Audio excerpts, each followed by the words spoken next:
ये सुबह काफी सुहानी है। तो आज रायपुर के उस माता के दर्शन करते हैं जो हर रायपुर वासी के दिल में बसी है और इसके बाद आप सबके दिल में भी बसेगी।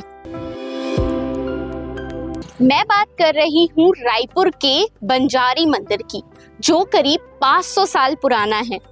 तो आइए उस मंदिर के बारे में जानते हैं। इस मंदिर को खास बनाती है यहाँ की मान्यताएं। यहाँ स्थापित प्रतिमा कभी सुपारी जितनी छोटी थी, लेकिन आज तक वह रोज बरोज बड़ी होती जा रही है। कहते हैं नाग नागिन का एक जोड़ा भी यहाँ नियमित रूप से दर्शन के लिए आता है। पुजारी बताते हैं कि जंगल का राजा यानी शेर भी कभी माता के दर्शन के लिए आता था। कहा जाता है कि यहाँ पूजा करने से शत्रुओं पर विजय मिलती है, कोर्ट कचहरी में सफलता मिलती है और बुरी शक्तियों से मुक्ति मिलती है। यानी मंदिर एक है पर मान्यताएं बहुत सारी है।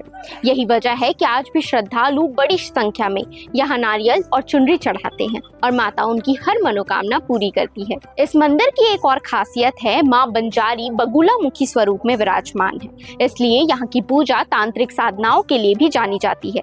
इतना ही नहीं, मंदिर की दीवारों और मूर्तियों पर जीवन के गहरे रहस्य उकेरे गए हैं।